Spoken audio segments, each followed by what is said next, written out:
मैं कुमार रणविजय, भारत के स्वतंत्रता संघर्ष के सीरीज में आज मैं आया हूँ किसान आंदोलन और राष्ट्रीय स्वतंत्रता संघर्ष। टॉपिक है उत्तर प्रदेश मालावर और बारदोली। राष्ट्रीय स्वतंत्रता संघर्ष और किसान आंदोलन ने एक दूसरे को प्रभावित किया था।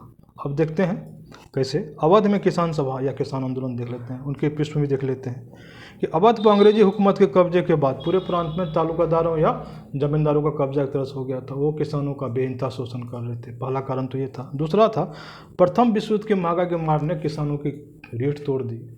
ये पृष्ठभूमि समझ लिए। आगे देखते हैं क्या क्या हुआ। अवध में होम रूल लीग आंदोलन कार्यकर्ता काफ़ी सक्रिय थे। इन्होंने किसानों को संगठित करना शुरू कर दिया। संगठन का नाम दिया किसान सभा। अब अगला इंपॉर्टेंट है, गौरीशंकर मिश्र, इंद्रनारायण द्विवेदी और मदन मोहन मालवीय के प्रयासों से फरवरी 1918 में उत्तर प्रदेश किसान सभा का गठन हुआ था। इसने भी संगठित करना शुरू कर दिया।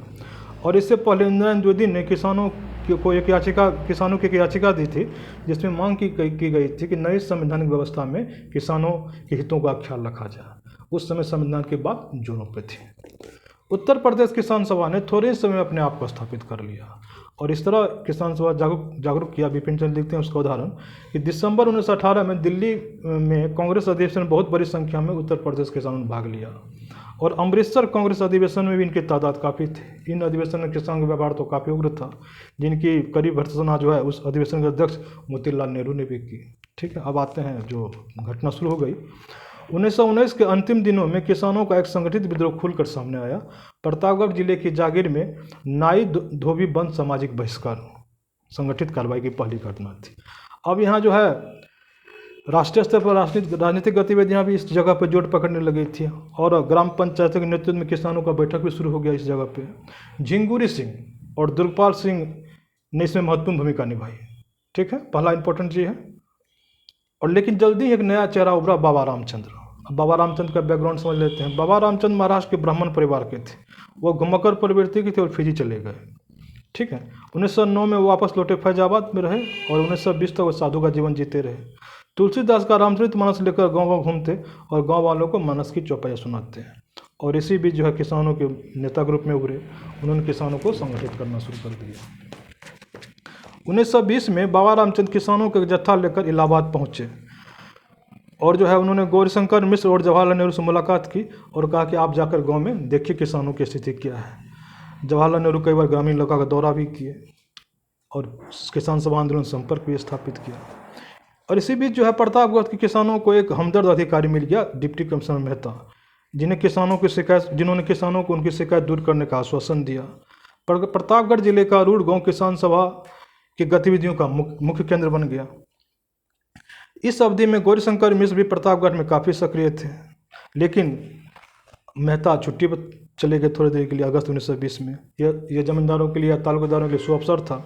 बाबा रामचंद्र को उन लोगों ने चोरी के आरोप में पकड़वा दिया गया। इससे कि प्रतापगढ़ के किसान बहुत क्षुब्ध हुए। एक अफवाह कि महात्मा गांधी मिलने के लिए आगे 10,000 की भीड़ पहुँच गई, एक बार 60,000 की भीड़ पहुँच गई।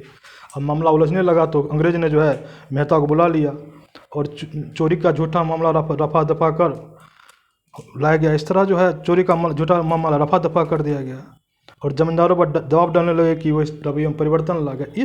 जिससे किसानों को इस छोटी सी जीत ने उत्साहित किया। इस छोटी सी जीत ने भी किसानों को उत्साहित किया। अब क्या हुआ, जो संगठन बना, अब कांग्रेस ने असहयोग आंदोलन शुरू करने का निर्णय लिया था और मदन मोहन मालवीय जैसे कई नेता इसके खिलाफ थे। ये नेता संवैधानिक संघर्ष के पक्षधर थे। तो उत्तर प्रदेश किसान सभा में मतभेद होना स्वाभाविक बात था, क्योंकि उसमें मदन मोहन मालवीय भी शामिल थे। तो हुआ क्या, 17 अक्टूबर 1920 को प्रतापगढ़ में एक असहयोग आंदोलनकारियों ने एक समानांतर संगठन अवध किसान सभा गठन कर लिया। ठीक है, अगला क्वेश्चन जो इंपॉर्टेंट है फिल्म्स का, गौरीशंकर मिश्र, जवाहरलाल नेहरू, माता बदल पांडे, बाबा रामचंद्र, देवनारायण पांडे और केदारनाथ के प्रयासों से अक्टूबर के अंत तक 330 किसान सभा ने इस संगठन में शामिल हो गए। अब अंदाज कीजिए, अवध किसान सभा ने किसानों से बेदखली जमीन न जोतने और बेगार न करने की अपील की। उन्होंने गांव जो इस बात को नहीं मानते हैं उसके बहिष्कार करने की अपील की और किसानों से यह कहा गया वे अपने मामलों का निपटारा पंचायत के माध्यम से करें। यहाँ एक इम्पोर्टेंट और क्वेश्चन है, जो इसी बीच जो है अवध किसान सभा के अयोध्या में एक विशाल रैली हुई, जिसमें बाबा रामचंद्र जो है इसमें रस्सी से बंधे हुए आए। बताए किसान की हालत यही है। ठीक है, और इस आंदोलन की सबसे बड़ी विशेषता थी कि इसमें ऊंची और नीची जाति दोनों के किसान मौजूद थे।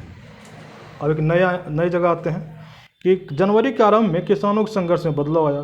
किसानों की गतिविधियों के प्रमुख केंद्र थे रायबरेली, फैजाबाद और सुल्तानपुर। यहाँ क्या हुआ, खेत खलिहानों की लूटपाट और पुलिस से जब तब संघर्ष होता था।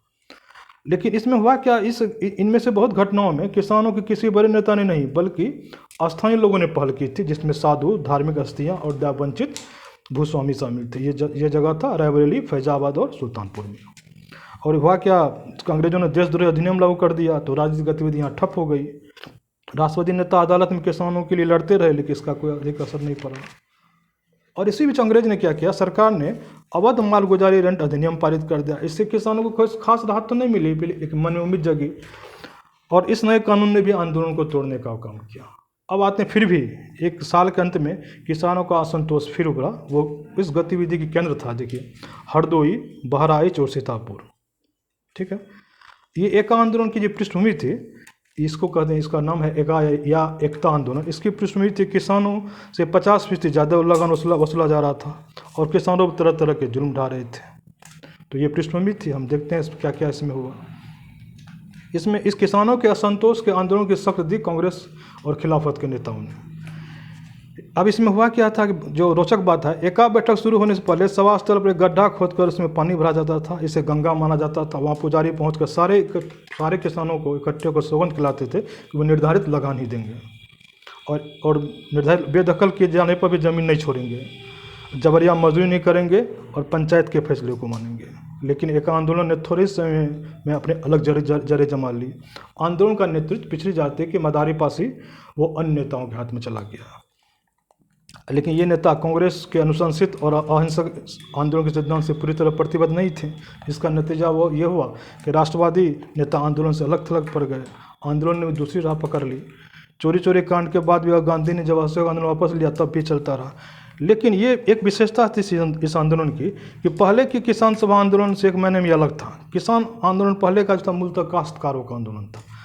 इसमें जमींदार नहीं थे, पर एका आंदोलन में छोटे मोटे जमींदार भी शामिल थे। ठीक है, ये बहुत इंपॉर्टेंट प्रश्न पूछ सकता है। लेकिन सरकार ने इस आंदोलन को दमन के बल पर मार्च 1922 तक आते आते इसको भी खत्म कर दिया। धन्यवाद।